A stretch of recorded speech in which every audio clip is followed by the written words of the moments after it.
Hello दोस्तों, आज हम 10वीं क्लास का चैप्टर 1 वास्तविक संख्याएं के वीवीआई क्वेश्चन को देखेंगे जो बार बार एग्जाम में पूछा जाता है। इसमें हम टाइप 3 को बनाए हैं। इसमें टाइप 1 में देखिए, इसमें पूछता है कि अपरिमेय संख्याओं को सिद्ध कीजिए, जैसे कि √2, √3, √5, 5 माइनस √3, 7 √3। उसके बाद है 6 प्लस √2, 1/√2। तो इस प्रकार के क्वेश्चन को सिद्ध करने के लिए आता है कि सिद्ध करना है क्या है, ये एक अपरिमेय संख्या है। उसके बाद टाइप 2 में आता है कि सिद्ध करना थी यूक्लिड विभाजन से क्या करना है, एचसीएफ ज्ञात करना है यूक्लिड विभाजन से।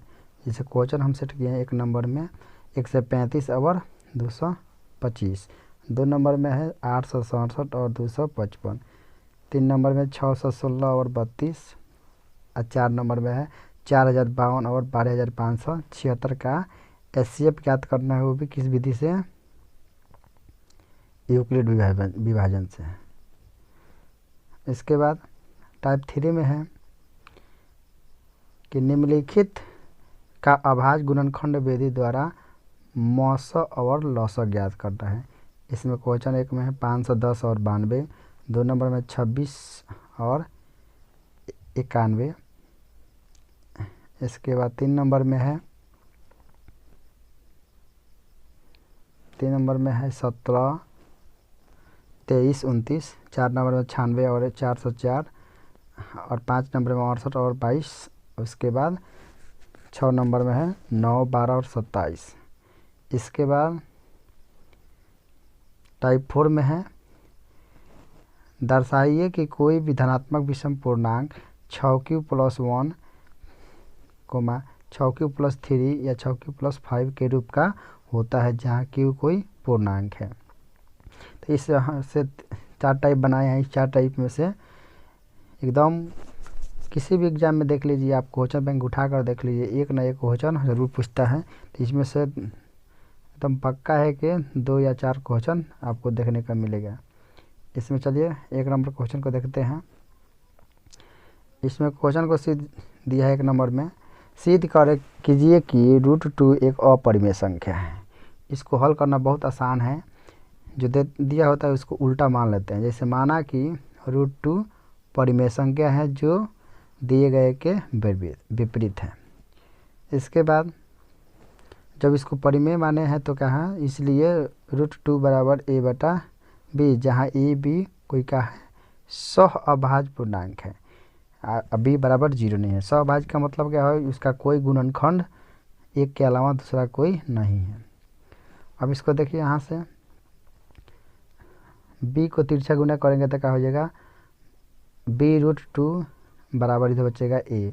अब दोनों ओर वर्ग कर देंगे, तो दोनों ओर वर्ग करने पर इधर भी वर्ग कर दीजिए, इधर भी वर्ग कर दीजिए, तो b का वर्ग b² और √2 का वर्ग केवल 2, इधर a का स्क्वायर a²। इस समीकरण 1 मान लिए। अब यहाँ पर देखिए, तो यहाँ पर a² 2 से क्या है, विभाज्य है, इसलिए a भी क्या होगा, 2 से विभाज्य है। इसको कथन 1 मान लीजिए। उसके बाद यहाँ पर a बराबर 2m, जहाँ m कोई पूर्णांक है। a का मान समीकरण 1 में रखने पर, तो समीकरण a में a का मान रखेंगे, तो a का समीकरण 1 क्या है, यहाँ पर देखिए, तो जहाँ a है वहाँ पर क्या लिखेंगे, 2 लिखेंगे, तो 2b² यहाँ से। उसके बाद बराबर के सामने बराबर, उसको a का स्थान पर क्या लिखेंगे, 2 का स्क्वायर यहाँ पर, तो 2b² और 2 का स्क्वायर 4, तो 2 को उधर भेज दिए तो 2 के पारा में 4, 2 बार में। इसके बाद b² बराबर कितना आ गया, b² बराबर 2, इसलिए b² 2 से विभाज्य है, इसलिए b भी क्या होगा, 2 से विभाज्य होगी। इसको कथन b मान लीजिए। इसके बाद चूँकि यहाँ पर देखिए, पहले वाला में देखिए कथन a में भी a क्या है, 2 से विभाज्य है। यहाँ पर कथन b में भी b क्या है, 2 से विभाज्य है। लेकिन हम पहले क्या माने थे कि ए और बी सहअभाज्य है, इसका मतलब कि जो माने थे वो गलत है। इसलिए यहाँ पर ए और बी सहअभाज्य पूर्णांक नहीं है, क्योंकि इसका गुणनखंड 2 है। अतः हमारी मान्यता गलत है। इसलिए √2 एक परिमेय संख्या नहीं है, इसलिए √2 एक अपरिमेय संख्या है। ऐसे हम लोग क्या कर सकते हैं, इसको सिद्ध कर सकते हैं। तो आप इसी तरह लिखावट से √2, √3, √5, √7 को सिद्ध कर सकते हैं। जहाँ जहाँ 2 लिखा गया है वहाँ पर आप 3 लिख दीजिए, 3 वाला सिद्ध हो जाएगा। 5 लिख दीजिए, 5 वाला सिद्ध हो जाएगा। 7 लिख दीजिए, 7 वाला सिद्ध हो जाएगा। केवल आप लिखावट को याद रखें। इसके बाद देखिए ना, 3 वाला उसी तरह है, इसको आप सिद्ध कर सकते हैं। इसको ध्यान से देख लीजिए, अगर नहीं आता है तो इसको मेरे वीडियो को पोस्ट करके देख सकते हैं। जहाँ जहाँ 2 होगा वहाँ पर 3 लिख दिया, 3 वाला सिद्ध हो जाएगा। और जहाँ जहाँ 2 है वहाँ पर 5 वाला लिख दीजिए, तो 5 वाला सिद्ध हो जाएगा। इसके बाद अब देखते हैं कि हाँ, यहाँ ऐसा क्वेश्चन आता है कि सिद्ध कीजिए कि 5 माइनस √3 क्या है, अपरिमेय संख्या है। सेम वैसा ही मानेंगे, जो दिया होता है उसको विपरीत मान लेंगे। तो दिया है अपरिमेय, तो सिद्ध करेंगे। माना कि 5 माइनस √3 एक परिमेय संख्या है, जो दिए गए क्या है, विपरीत है। इसके बाद जब उसको परिमेय माने हैं तो कहा, इसलिए 5 माइनस √3 बराबर a/b, जहाँ a और b क्या है, सहअभाज्य पूर्णांक है, जहाँ b बराबर 0। तो इसको भी क्या करेंगे, वैसा ही रखेंगे। अब क्या करेंगे, √3 को इधर के इधर ही रख देंगे, तो 5 के इधर उधर जाएगा तो क्या है, प्लस में है। जब प्लस में है तो उधर जाएगा तो क्या होगा, माइनस में। दोनों का एलसीएम हुआ b, b 5 से होता 5b माइनस a बराबर √3। चूँकि a और b सहअभाज्य पूर्णांक है, इसलिए यह पूरा क्या होगा, पूरा हो जाएगा एक परिमेय संख्या है। इसलिए √2 भी क्या होगा, परिमेय संख्या होगी, जो कि असत है। क्यों, क्योंकि बराबर के उस साइड, इस साइड, जब इधर ये परिमेय संख्या है तो ये भी क्या होगा, परिमेय संख्या होगा। लेकिन क्या है, ये असत है। अतः हमारी मान्यता गलत है। इसलिए 5 माइनस √3 परिमेय संख्या नहीं है। इसलिए क्या है, 5 माइनस √3 एक अपरिमेय संख्या है। इस प्रकार आप इसको भी सिद्ध कर सकते हैं। उसी प्रकार है ये भी, 7 √3 सिद्ध कीजिए कि अपरिमेय संख्या है। तो इसको भी उसी तरह आप मान सकते हैं कि माना कि 7 √3 एक परिमेय संख्या है, जो दिए गए के विपरीत है। इसलिए 7 √3 बराबर a/b, जहाँ a और b का है सहअभाज्य है, b बराबर 0। इसलिए इसको भी क्या करिए, √3 इधर के इधर रख दीजिए। उसके बाद उधर भेजिए, क्या होगा, यहाँ पर गुना में है तो यह तो क्या होगा, बटा में होगा। a और b का है सहअभाज्य पूर्णांक है, इसलिए क्या होगा, इसलिए a/7b एक परिमेय संख्या है। तो इसलिए जब उधर परिमेय होगा तो इधर भी क्या होगा, परिमेय। इसलिए √3 भी क्या होगा, परिमेय संख्या होगा, जो क्या है, असत है। इसलिए √3 एक अपरिमेय संख्या है। अतः हमारी मान्यता गलत है। 7 √3 परिमेय संख्या नहीं है, तो क्या होगा, अपरिमेय संख्या होगा। ऐसे आप लोग सिद्ध कर सकते हैं। वैसा ही एक और क्वेश्चन है, 6 प्लस √2 सिद्ध करें कि अपरिमेय संख्या है। सेम वैसा ही इसको भी मानिएगा।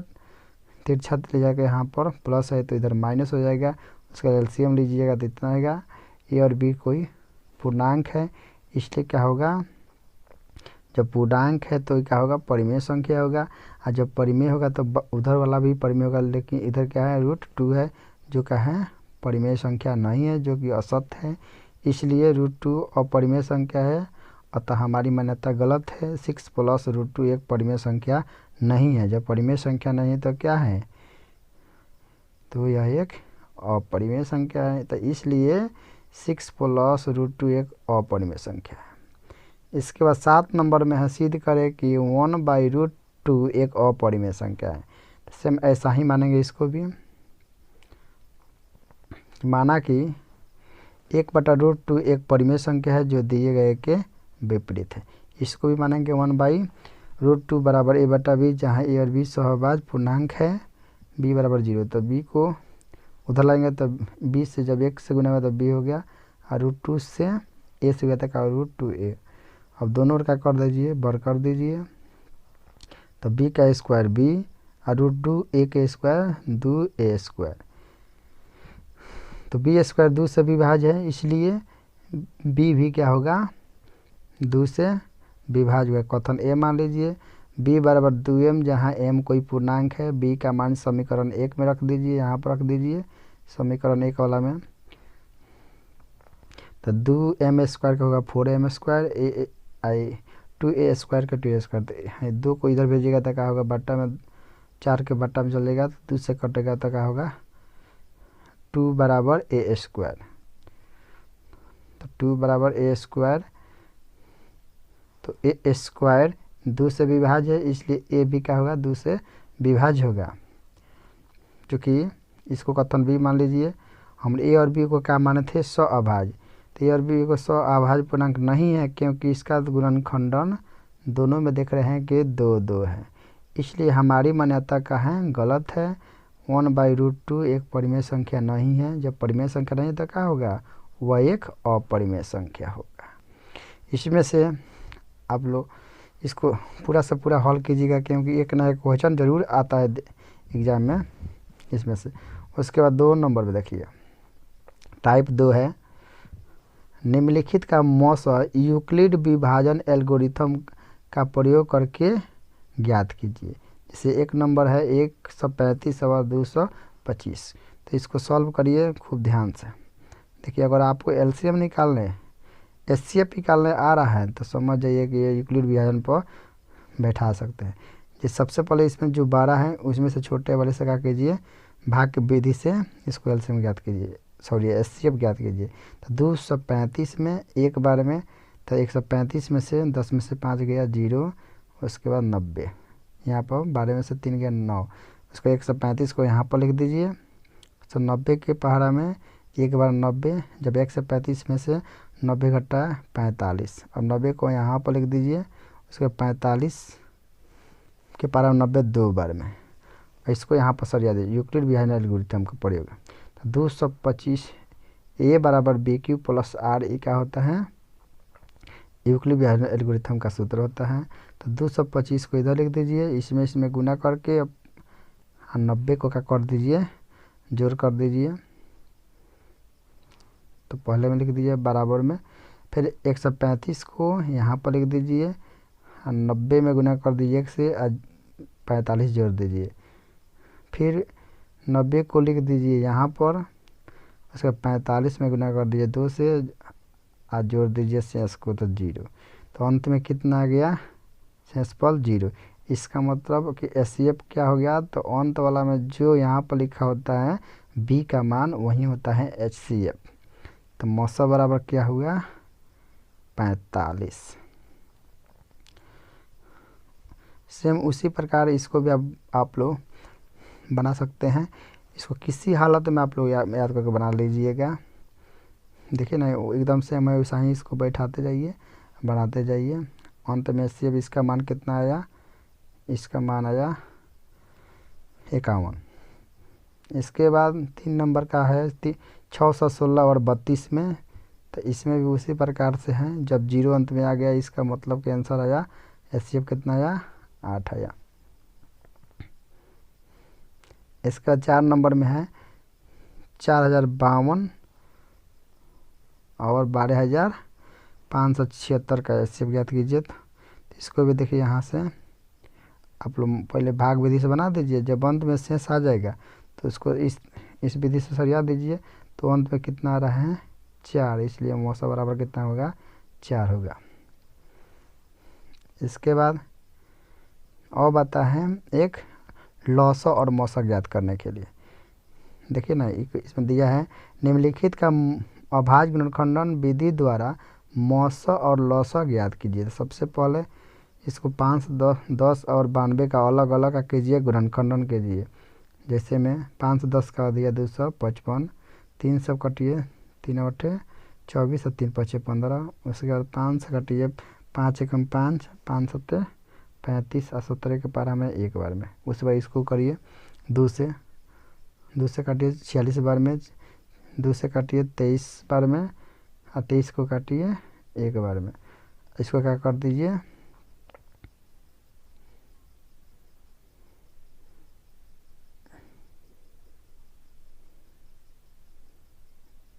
इसको कहीं पर लिख दिया गया है,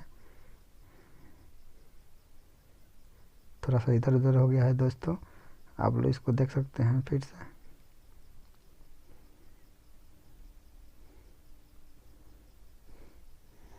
इसको आप बैठा सकते हैं। 510 बराबर 2 गुने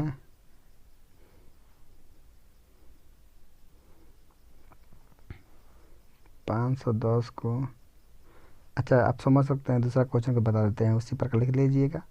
जैसे 9 का गुणनखंड हो गया, 3 का 9, 2 से हो गया 2 चौक 2 के पारा में 6 बार में, 2 के पारा में 3 बार में, 3 के पारा में 1 बार में, 3 से 3 के पारा में 9 बार में, 3 के पारा में 3 बार में, 3 के पारा में 1 बार में। उसके बाद 9 के लिए हम लोग कैसे लिख सकते हैं, 3 गुने 3 गुने 12 को 2 गुने 2 गुने 3, 27 के लिए 3 गुने 3 गुने 3। अब इसका HCF क्या हो गया, तो HCF होता है जो तीनों में क्या हो, कॉमन हो। देखिए इसमें भी 3 है, इसमें भी 3 है, इसमें भी 3 है, तो HCF कितना होगा, 3। अब देखिए अब LCM क्या होता है, तो जो बच गया, तो इसमें 3 बच गया, इसमें 2 2 बच गया, इसमें 3 3 बच गया। इसका मतलब कि यहाँ पर 2 3 लिखा गया है, वहाँ पर से 1 3 लिखा गया, उसके फिर 2 को 2 लिखा गया, और गुना कर दिया, 2 दूना के 4, 4 3 12, 12 36, 36 के पारा 3 बार 108। इसी प्रकार आप लोग इसको भी कर लीजिएगा। इसके बाद देखिए टाइप 4 में है कि दर्शाइए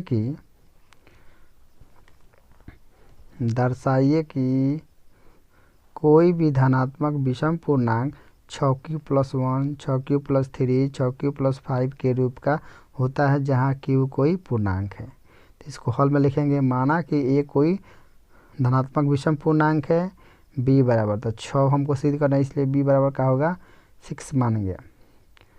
और तथा यूक्लिड विभेदन परिमीका से, तो ये बराबर BQ+R, R जहाँ से का होता है शेष होता है, तो b जब 6 माने हैं तो शेष हम लोग को क्या आ सकता है, तो 0 आ सकता है, 1 आ सकता है, 2 आ सकता है, 3 आ सकता है, उसके बाद 4, इसके बाद 5 तक आ सकता है, क्योंकि 6 आएगा तो फिर तो 6 से 6 कट जाएगा।